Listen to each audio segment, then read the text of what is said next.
2.3 million men and women in uniform that have served in Iraq and Afghanistan. Every service member that I have interacted with over the past several years, I recognize that they have been impacted by the vileness of war and realize that war is vile. It's one of the most vile things you can imagine, yet there are some things more vile, and that's why we fight. We fight for our families, our neighbors, our communities, and our buddies on our left and our right. The bonds that exist on the battlefield are unlike any bonds you can imagine. And when we come home, they're ripped apart. And we look to others in the communities, leaders, that will realize that they're our new buddies on our left and our right. Being a vet myself, 27-year Air Force veteran, I saw some of the challenges when I got out. Many veterans, especially younger veterans who came directly out of high school, didn't have much involvement in the community prior to that. All too often, our veterans return to civilian life, and then their families are facing confusion, loneliness, depression.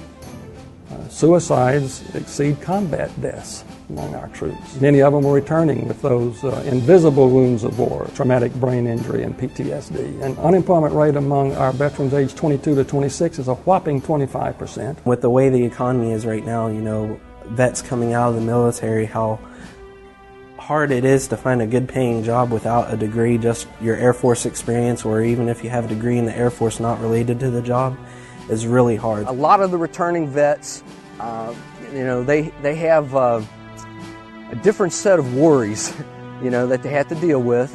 And when they come back, it is a big change in life. It's very, very, very challenging.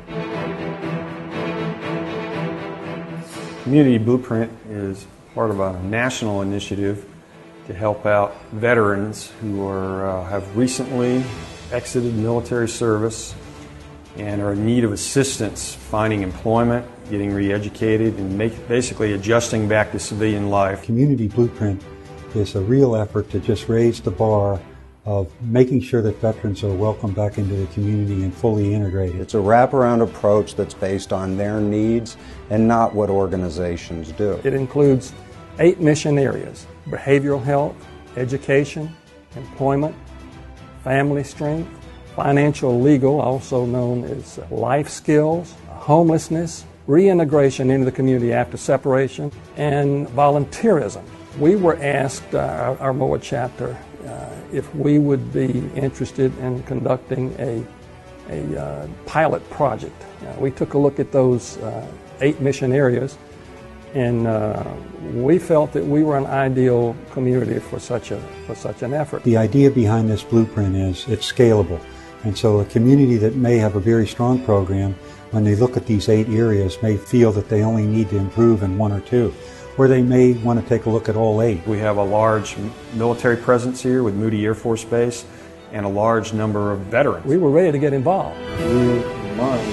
We can point them to it. We had a lot of brainstorming sessions, did an inventory basically of what the community already does, and like most communities, there was already a lot of it here for veterans already, that we didn't have to recreate the wheel on a lot of it. It was just a matter of finding the resources and pulling them together as a whole. There are organizations around the country, in most communities, that do help veterans out, but they're not cohesive, they're not tied together, they're not integrated. There are 3,141 counties in the United States. Iraq and Afghanistan veterans are now living in all 3,141 counties.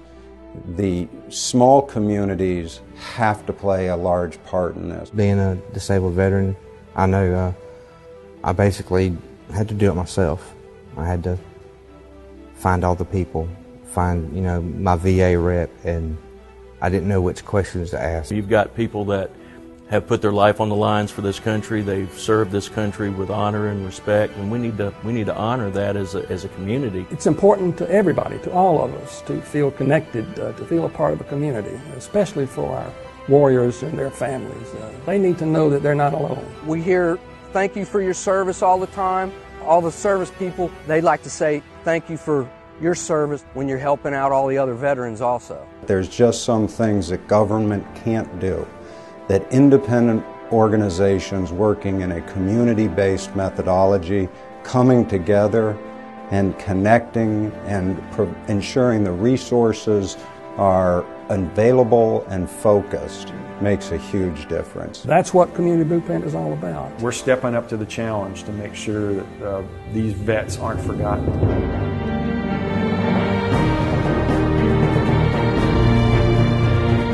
We're veterans, we're not victims. And we don't need pity, we need recognition of potential. And it's not about a handout, it's about a hand up. They just need that assistance during transition and reintegration and connecting with the community, and they'll thrive.